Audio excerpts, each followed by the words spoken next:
All right, guys, UFC 303 main event. I don't know what's happening. A lot of speculation. Conor's injured, Conor's out, new guy might be coming in, hit me with the tag team match, sub me in. I really don't know what's going on. And it's very unfortunate because this is a big event, International Fight Week. A lot of people from all over the world are coming for this event, especially because it's the McGregor show. Michael Chandler is huge, he's a superstar. I would imagine, in my personal opinion, probably a much bigger athlete in terms of popularity than myself. I think we can't deny the fact that this was the comeback party for Conor McGregor. With that said, I was really looking forward to the fight. I'm not sure what's going on anymore. I know people were trying to say that he maybe had an injury, probably his foot or his ankle, something like that. This is just a crazy world we live in. So many rumors, and we don't know what's up. We're trying to get a little clarity on this so we can see what the situation is gonna be. And I guess for me, just looking at what Ariel was saying, how everything was looking like it was gonna be a positive again, and then it got all pessimistic again because more rumors came out. Unsure what's gonna happen, if Conor McGregor is gonna make that walk again. And honestly, we don't know if this is gonna be the same Conor McGregor of old. We have no idea. From the leg injury, the losses, parting, and then how big he got, the USADA battle, trying to get back into shape. It's not the easiest thing to do. Probably didn't get too bad out of shape because he was probably still training. Everyone who lives the life of a martial artist, I think, typically still trains at least casually 1 to 3 times a week, at least. So even if he's partying, having a good time, doing all his extracurricular activities, if you will, I still think that he was doing the right thing by his health and still training and getting some work in. But with that being said, we don't know if this is gonna be the same guy that came back and fought Cowboy Cerrone and awed us, you know what I mean? Although that fight was a little bit whatever, but he came back and shocked the world, showed that he can compete even with the bigger guys, and he can still compete after a long layoff. And we're trying to see if that's gonna be the same situation here again against a very hungry and motivated Michael Chandler. And for me, that's what the anticipation was. Is he gonna come back and shock the world again and possibly catapult himself into a title shot? And I'm not saying the title shot is warranted, not saying it's earned, but it is Conor McGregor. And he has built this sport up in such a crazy way that has helped this sport just explode internationally. And again, I'm a very big advocate for merit over popularity. But in this one situation, I don't know, man. If he were to beat Michael Chandler, I would like to see him fight Islam Makhachev. Even though I don't think it's the right fight to make, I think there's other guys who are more deserving that are right there and have earned their shot. I think the UFC is gonna do what the UFC does and put the cash cow in there. And as people were saying about me, when it's about business, the money talks. What they were saying about Cheeto in the rematch with O'Malley, the money talks. You know, so certain things, they lead to certain situations, and it leads the UFC to do certain matchups, even if they don't make the most sense based on what have you done for me lately. So with that said, I don't know. I think Michael Chandler has a very good shot at beating Conor. I think the clips that both of them have been putting out, more so Chandler with the explosive workouts and things like that, and of course Conor McGregor posting out some of his sparring clips and little snippets here and there, and he looks sharp. I don't know if I'm wrong for saying this, but me and Dean Thomas, we were talking, and he sent me some clips, and I was like, brother, I was just watching that, and I was just breaking it down and watching the intricacies of how he's moving, and I'm like, yeah, this man is dialed in right now, dialed all the way in, and it would have been great to have him at UFC 303, and we're still hoping, knock on wood, that he's still gonna make the walk. He's not known to pull out of fights. So with that said, I don't know. It's a very sticky situation, and if he doesn't fight, there's a couple candidates to throw in there. You got the BMF champ right now, Max Holloway, that could go in there and fight Michael Chandler in, what's this, 4 weeks notice at this point, 3 weeks notice at this point. I'm sure Max isn't too bad out of shape, but is it the great ideal situation for him to put himself in that situation when he has a guaranteed title shot locked in against Ilia Topuria? I don't know. There's a lot of questions, a lot of things to be asked and try to figure out. I do hope it's not another injury setback for Conor if he is indeed out of this fight, allegedly. I don't know. I have to wonder, and I have to ask myself, with the canceling of the press conference, and now we're back in shambles all over again, Is this to create more anticipation for his return? Because if it is, it's working. Because a lot of people are talking about this situation and a lot of people are unsure what's going to happen.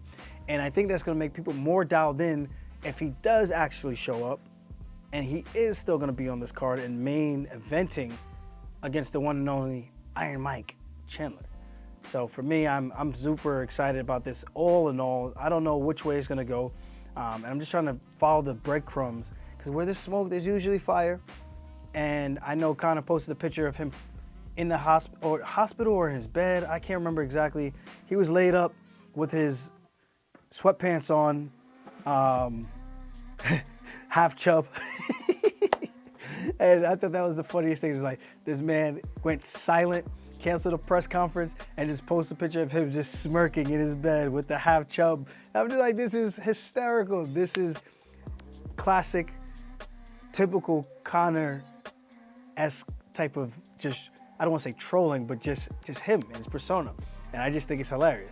But yeah, so I don't know. Maybe this is a way to try to build some more anticipation for this fight. And if it is, like I said, I think it's working. I think it's genius. It is a little bit frustrating for the fans who are going on an emotional roller coaster like, bro, are you fighting or are you not fighting? So we'll see. And those clips, I'm wondering if they were old. Because if they were old before the injury, I think he, like I said, I think he looked pretty damn good. And it could be a Jedi mind trick to post it after the whole press conference being canceled and whatnot. And people were just up in arms like, what's going on? I don't know. Is he fighting or not? Should I come out to Vegas? Am I booking my hotel? I want a refund. All these things people are saying. And if he's posting that after the fact to keep them sucked in, keep them tuned in to see if they're going to still show up, like I said, genius. But at the same time, as a fan, a tad bit frustrating because you want to know for sure what's going on, who you're going to go see, and who you're paying the big bucks for, you know? Airfare, hotel, food, car service, or car rides, activities. That's an expensive weekend here in Vegas. So, I don't know. Like I said, I think Max Holloway could jump in there and challenge for the BMF title with Michael Chandler, because they would have to put something on the line, I would imagine. Or you could put Arman Shayukian in there, but I don't think Arman's taking that fight, especially when he wasn't going to take the fight against Islam Makhachev for the world title on a short turnaround camp. So I don't know. There's a lot of people that could possibly be injected into that conversation. Dustin Poirier, I don't think he's going to do it. It doesn't make any sense for him at this point. And I can't really think of a ton of big names for them to save this main event unless there's a rematch with Oliveira. We've seen that already. Great fight. I think it's still a great fight even in the rematch. Yeah, there's really no one else that I can think of off the top of my head. Justin Gaethje needs some time. Max is the only viable option right now. So bless. We know the best is bless. Will you save the day if Conor McGregor is gonna go astray? All right, that was a little cheesy. I'm sorry. I'm sorry, guys. I'm sorry. I'm sorry. I just had to. Couldn't help myself. All right. With that said, that's all I got for you guys. We're going to follow the trend and see what's going on, what other news comes out, and see if this main event's going to happen or not. I'm going to be in Connecticut for UFC 303 at the Mohegan Sun, so anyone who's going to be around the tri-state area, well, it's not really tri-state, that's more New England. If you're going to be around the East Coast and you want to come up, come hang out with us at the Mohegan Sun. We're going to be doing an appearance there on Saturday night. I'll be there hanging with the fans, taking pictures, chopping it up, and all that good stuff. And of course, watching the fights. See you guys soon. And one last thing, don't forget to hit the like button. Smash the like button. Put the like button in a rear naked choke and show that thing who's boss. And a little news, Funk Harbor, we are expecting to launch August 1st. We had some minor setbacks internally, and there were some things that we were expecting to have been done, but once we reapplied, and I can't wait to share this process of, for anyone out there aspiring to make their own brand of alcohol or spirit, whatever it is, I'm gonna try to share some of the stepping stones and building blocks, how to get to point A, B, C, all the way to Z. And this has not been easy at all. And in order to get the federal basic permit, it's about 1.5 to 2 months. in a turnaround time for that to get approved. So we're just waiting on that. We have the product here in the States ready to go. I want to share this with the world already. So if you haven't pre-ordered yet, go put your email down, because as soon as it's ready and we get the green light on the federal basic permit, federal basic permit. As soon as we get the green light on that, we're gonna be sending out emails to everyone who has pre-signed up for the Funk Harbor release, and we get to share this special thing with the world, something I've been super passionate about for a very long time. As you guys may have known, I've been talking about this over and over and over. The ball was dropped a little bit along the way, but I was able to pick it up, caught the fumble, and about to run it back to the end zone. You heard? All right. So with that said, thank you guys for always supporting. If you like this shit, subscribe to my ish or spin it back, baby. Bow, bow, bow. See you guys next time. Put that rear naked choke on that like button. Peace.